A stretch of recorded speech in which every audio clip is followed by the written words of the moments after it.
Hello, everyone. Welcome to Carl Denham's fabulous Fleapit of franchises and friends. And today we're doing a new series with my friend Holly Powis. Hello, Holly Powis. Hello. And how are we? Yeah, I'm alright, getting along. It's wet outside. I'm cold. It is, yeah. You might be picking up the sound of traffic. And if you are, we're not stood on like a dusty American highway. We are just in the middle of a grotty part of Essex. Yeah, what are we watching? Well, we're watching Troll. I've heard a lot about Troll 2, but I've never heard anything about Troll. I've heard nothing about Troll. There's one thing I know about it, but I'll wait until we've watched it. But yeah, I know next to nothing about this film. I know it's got nothing to do with Troll 2, purely by proxy, because people say the Troll 1 has nothing to do with Troll. Yeah. Troll 2 has nothing to do with Troll 1. They don't have anything to do with each other. In fact, Troll 2 doesn't even have any trolls in it. It's got goblins in it, and they go to a place called, whatever goblin is spelled backwards. Nilbog. Nilbog. Oh, I learned today, what a backronym is. Do you know what a backronym would be a nilbog. No, that's just a word backwards. Well, what's a backronym then? A backronym is an acronym that's been made afterwards. So, like, if you were going to make up an acronym for your name, that would be like a backronym, where, like, an acronym is grouped together to make a word. Oh, so, like, when they've come up with something, like, they wanted to make it an acronym because it's, like, a clever word. Yeah, yeah. And they thought, oh, that'll work. Like, I don't know, FAST for stroke victims. They were yeah. Well, what can we use to fit in that kind of fits? And then sometimes they won't use the proper bit of the acronym, right? That doesn't even make sense. But they'll just use any old letter from the word because it fits the pretty word that they made. Yeah.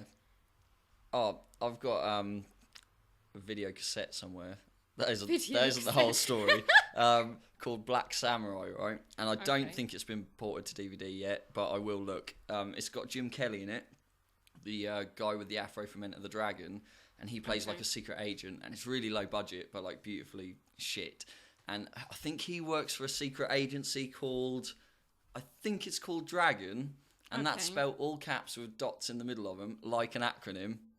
Never revealed throughout the film what Dragon stands for. It's like they were like, yeah, that'll do. That's it. That's it. We can't go out quite anything. Didn't bother, which shows the level of effort in that film. There is a bit where he drives up, realises where he needs to get to is on an island, and he's like, oh, how do I get there? Oh yeah, I've got that jetpack in my boot. Oh, brilliant. Yeah, I think they filmed it. Like, you know when a child tells a story and they're just like... and then. I think that's how it's made. But, right, we're getting off topic a bit. Oh, do you want to talk about how we know each other? Oh, how do we know each other? Yes, well, we went to the comedy course together, didn't we? We did, Hazel's special comedy course. Hazel's special comedy course. We were her special comedy children. Yeah, that was good. And then she let us out into the world. Let us out, yeah. Fed us after midnight and sent us screaming into the streets. That's good, yeah, that's been fun. So, yeah, you do... some comedy, don't you? Yeah, well, bits and bobs, sketches. And, of course, my hilarious novella, Naked-Face-Eating Zombies from Romford. I was reading some of that on the train the other day. Were you really? You must have been desperate for material. I'll post the link to it, if that's all right. If you're happy. Post when this is up. And as far as what I've read so far, it's very clear that you fucking hated working in an office. Like, that's what I can tell from. I think I'm three chapters in. Seething rage, just absolute. Everything that is mundane in an office just has just this putrid stench. Just this absolute like. That is disdain. 4 years of built up, pent up rage and aggression and hatred towards all of my co-workers. The entire office, the management system, just the way an office exists. It drove me insane. I think I'm at a bit where the zombies have kicked off. The main characters have like smashed into the office next door, shut the door, and they're like, right, what do we do? Or whatever. And they're they've clearly had a zombie fight. Some of them are like bitten, severely injured, covered in blood, and I think it's the admin staff, and they just kind of look up and they're like, all right, and they just carry on typing. This doesn't concern us. We'll just keep doing our work.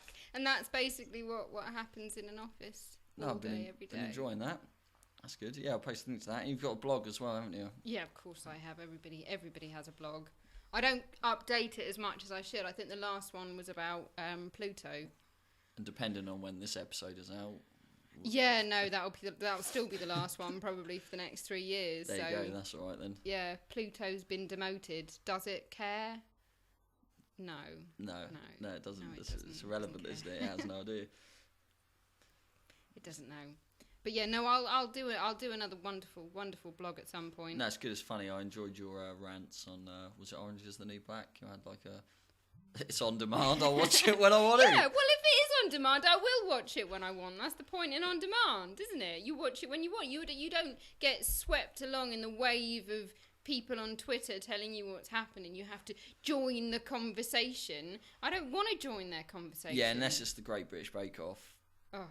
I'm missing that tonight, so I hope you should know. I'm missing every episode of the Great British Bake Off in its entirety. Well, there you are. See, the sacrifices we make for you, the listener. I'm devastated. It's just because I really like Sue Perkins. Yeah, she's all right. I just really like her. I just think... I said that to someone the other day, and they went, Carl, she is a lesbian. It's like, yeah, she's also really far removed from my life entirely as well. I've realised my chances with her are very slim. You can't like her for any other reason than the fact that you want to shag her. Yeah, it's inconceivable. I had to explain to them. I was like, well, no, the relationship I want with Sue Perkins is I want to occasionally go around her house, have a cup of tea, and I want her to tap me on the shoulder and go, how are you? But like ask like she's genuinely concerned every now and then. And I could go to her for kind of advice and just like a mentor, really. I want Sue Perkins to be like a good dad to me. That's what I want Sue Perkins to be. Well, that's because Mel and Sue have that sort of comforting appearance. Fuck Mel, don't care about Mel. No, Mel's nice. I like Mel. I like Mel. I remember, I don't know why, she must have done something that caused this image to be present in my mind. But all I think of when I think of her is her trying to do hurdles in her back garden with a little child, which I assume was her daughter. Was she just your neighbour, or was this like a television program? Must have been on television, because I can't believe I ran across it, just going through people's gardens. Oh, there's Mel doing the hurdles. Smashing your way through. At some point, I will find a celebrity rehearsing some sport. Well, I did end up in Jennifer Saunders' garden once. Did you? I did. What happened there? I had a little whittle. Was she just in the back reading a newspaper, or? Nowhere to be seen. I got away with it. I got away. Well, they were the rumours. They were the rumours that it was her garden. But I know that that's the area of the country that she lives. But everybody was saying, "Oh, over that wall is Jennifer Saunders' garden. Is Jennifer Saunders' garden." But it was there was nowhere else to go. There you go. I'm sure she wouldn't have minded. No, I don't. Well, I hope not. I mean, if there's a little patch that's never been able to grow anything ever again, I'm sorry, Jen. Every day she gets up and looks at that like, what happened? Nothing grows in this corner of the garden. Why? Just nothing but death there. Animals go there to die. Maybe. I don't know. That's probably what happens. I don't know any celebrities' houses. I think my dad will occasionally, if I'm in the car with him in Wales, will be like, blah, blah, blah, from Publicum lives there, see? Publicum. And I'm like, all right, that's good. Yeah, no, that's great. I mean, Publicum, that's, top class, that is. People of the valleys, for those of you that don't the non-Welsh speaking. Those few of you who don't speak Welsh. There you go. All I can say is Gava Mindy Tibach. What's that? Something little? Can I go to the toilet? Little house. Tibach. There you go. I can say Vi moyn mochen, which is I want pig. Kaida Drws, which is shut the door. Kaida Gig, which is shut up. That's all I can remember from my childhood in Wales. Right, we should probably watch a film. Yeah, we should. Let's do that. Troll. Be afraid. Be twice as afraid. Do you want to give the synopsis for the readers? Okay. The listeners, even. Oh, You're the reader. I'm the reader. They're the listener. Okay. Lock the doors. I can't do this because I just read the next line. Okay. Lock the doors and pull out the weed whacker. What's a weed whacker? Weed whacker? Oh, well, it's not a backronym. We can make one, though. Lock the doors and pull out the weed whacker for this house party of horror.